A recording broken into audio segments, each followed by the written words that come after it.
এদিকে অভিমানে দিলীপ ঘোষ ডাক পাননি অমিত শাহের বৈঠকে। পদাধিকারীদের নিয়ে ডাকা হয়েছে বলে মন্তব্য। আগেই কর্মী বৈঠকে ডাকা হতো বলে মন্তব্য।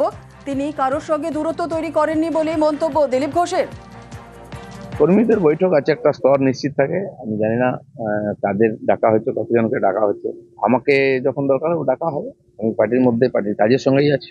আমি তো কারোর সঙ্গে কোনো দূরত্ব করিনি। আমি সকাল থেকে ঘুরি, কর্মীদের সঙ্গে বসি। তো ওনাদের যে কাজ আমার জন্য যোগ্য মনে করবো সেটা দেবো। আমি তো এর আগেও সব সভায় যেতাম না। কোর কমিটির মিটিং হলে আমাকে ডাকা হয়, যাই। হ্যাঁ, এরকম কর্মী বৈঠকে আগে ডাকা হয়েছে। এবারে কাদের ডাকা হয়েছে, কি উদ্দেশ্যে ডাকা হয়েছে, কার্যকর্তা বৈঠক হচ্ছে। তো যারা পদাধিকারী হয়েছেন নতুন, হয়তো তাদেরকে ডাকা হয়েছে। কিছু না, পার্টিতে যখন আমাকে যে দায়িত্ব দিয়েছে আমি সেটা পুরো মন প্রাণ লাগিয়ে করেছি। এখন অনেক দিন ধরে কোনো দায়িত্ব নেই আমার পার্টিতে। তো আমি পার্টিতে সমান সক্রিয় আছি। যারা আমাকে দেখে পার্টিতে এসেছেন হাজার হাজার লোক, আমি কোনো রকম ফর্মালিটি ছাড়াই তাদের সঙ্গে গিয়ে দেখা করি। অপারেশন সিঁদুরের পর প্রথমবার রাজ্যে অমিত শাহ। দুদিনের সফরে রাজ্যে কেন্দ্রীয় স্বরাষ্ট্রমন্ত্রী অমিত শাহ এবং রাতেই কলকাতায় অমিত শাহ পৌঁছে যান। আজ সকালে রাজারহাটে CFSL ল্যাবের উদ্বোধন রয়েছে। আমাদের সঙ্গে রয়েছেন আমাদের প্রতিনিধি সুস্মিতা, আরো বিস্তারিত বলবে। সুস্মিতা, দুদিনের সফর অমিত শাহ, অপারেশন সিঁদুরের পর প্রথমবার রাজ্যে অমিত শাহ। এই দুদিনের সফরে তার ঠিক কি কর্মসূচি রয়েছে এবং আজকে নেতাজি ইন্ডোর স্টেডিয়াম থেকে কি বার্তা দিতে চান তিনি, কি জানা যাচ্ছে?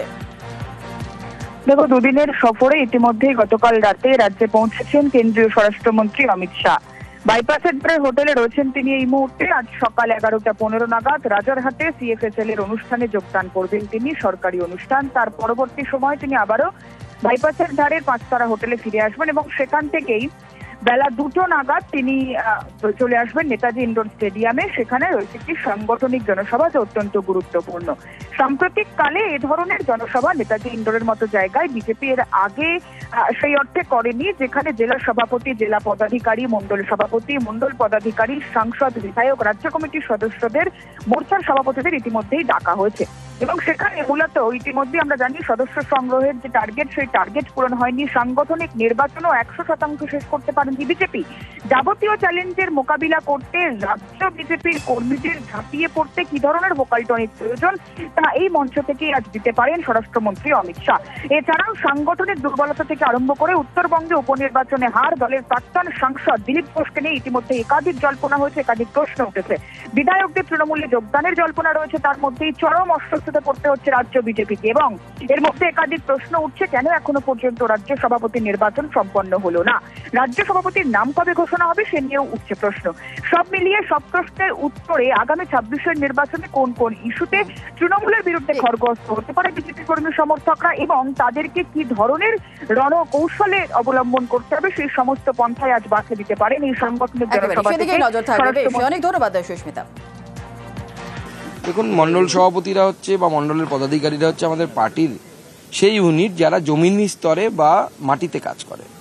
স্বাভাবিকভাবে তারা যখন ভারতবর্ষের আমাদের গৃহমন্ত্রীর ভাষণ শুনবেন এবং তাকে মনে করা হয় তিনি ভারতবর্ষের অন্যতম বেস্ট পলিটিক্যাল স্ট্র্যাটেজিস্টদের একজন, তো স্বাভাবিকভাবে তার বক্তব্য শোনা, তাতে মানুষের উৎসাহ বাড়বে, উদ্দীপনা বাড়বে, আমাদের কর্মীদের উদ্দীপনা বাড়বে, আমাদের নেতৃত্বের উদ্দীপনা বাড়বে এবং তার ফল আমরা 26-এ পাবো।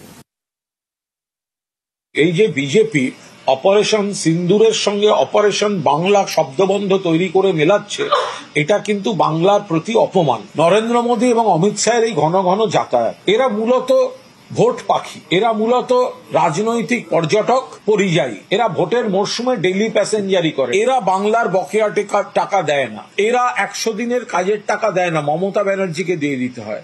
ফলে এই নরেন্দ্র মোদী, অমিত শাহরা যতবার আসবেন খালি হাতে আসবেন আর বাংলার বিরুদ্ধে কুৎসা করবেন, তত মানুষের সিদ্ধান্ত নিতে সুবিধা হবে যে এই বিজেপিকে একটা ভোটও নয়,